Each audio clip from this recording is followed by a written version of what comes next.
when the president broke this down and talked about Pelosi's opposition to helping Americans. And it's really, really clear. Here was what the president pointed out. He wants, this is the facts. This is the fact. Democrats are blocking the last relief package that Republicans put on the table and had the backing of the White House. Over a month ago, Democrats filibustered any discussion on an eventual passage of a $300 billion package. $1,200 to desperate Americans. $400 a week unemployment. The president broke it down last night beautifully. The problem you have is Nancy Pelosi. She couldn't care less about the worker. She couldn't care less about our people. And we should have a stimulus. And I want a stimulus. The Republicans will approve a stimulus. The problem is she doesn't want to do it because she thinks it's bad for her election. The fact is she's wrong because people know she's in our way. She's not approving it. She doesn't appreciate our people, and she doesn't appreciate at all our workers. Nancy Pelosi, we are ready to sign and pass stimulus, but she's got to do not love. And of course, right away, you can hear the minor bird interrupting him. That's not a shock. I told one of my kids last night, I said, Dad, Savannah Guthrie's terrible. Well, that's not a shock. You thought she was going to do a good job and be fair? You thought an NBC Today Show host would be fair to President Trump? Don't be distracted by that. Focus on his answers. She spent the whole 15, 20 minutes haranguing him about wearing a mask and white supremacy.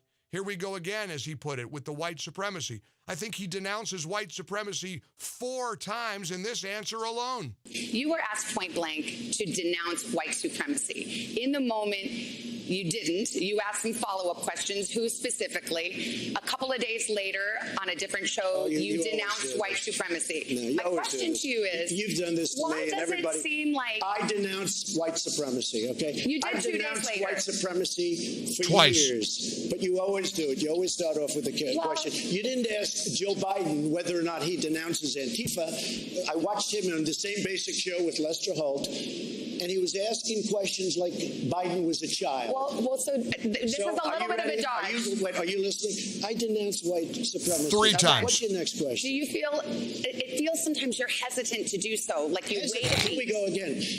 Every time, in fact, my people came, I'm sure they'll ask you the white supremacy question. I denounce white supremacy. 4 times. And frankly, you want to know something? I denounce Antifa, and I denounce these people on the left that are burning down our cities that are run by Democrats who don't know what they're doing. 4 times in that one answer, he denounced it. Oh, but you seem reluctant. Reluctant? He sounds like he's got Tourette syndrome. He can't stop denouncing it. He did it 4 times in one answer, Savannah. Does it sound reluctant to you? They're hacks. They're hacks. They're corrupt. And he had probably the best answer of the night when it came to this goofy fear that people are trying to plant in gullible people's minds that he won't leave the White House if he loses, that he won't accept the peaceful transition of power. You think about that.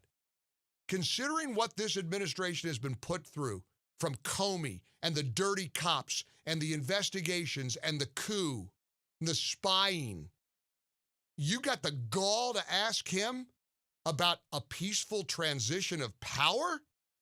His answer was spectacular. A lot of people have asked you, will you accept a peaceful transfer of power? You have said repeatedly, the only way we lose this election is if it is rigged. Now, that is simply not true. The fact is either candidate can lose fair and square without ballot fraud. And so will you accept the results of the election? That's the way I want it to be. But when I see thousands of ballots, right, unsolicited ballots being given out by the millions, and thousands of them are dumped in dumpsters, and when you see ballots with the name Trump, military ballots from our great military, and they're dumped in garbage cans. That is a handful. We could go all night, which we won't. But we could go all night, one by one, a single case, a single day. You're talking about 150 million votes. Your own FBI director says there is no evidence of widespread fraud. Well, then he's not doing a very good job. All you have to do is pick up the papers every day. 50,000 in Ohio, the great state of Ohio. 50,000 in another location, I think North Carolina.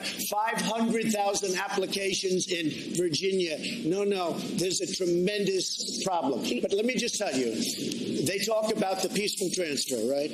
They spied on my campaign and they got caught, and they spied heavily on my campaign, and they tried to take down a duly elected sitting president.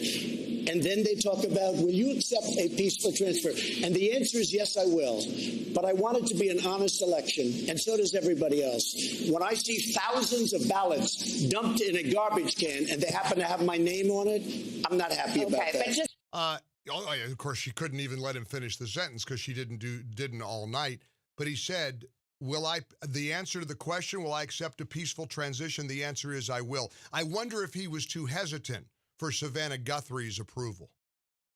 Wow.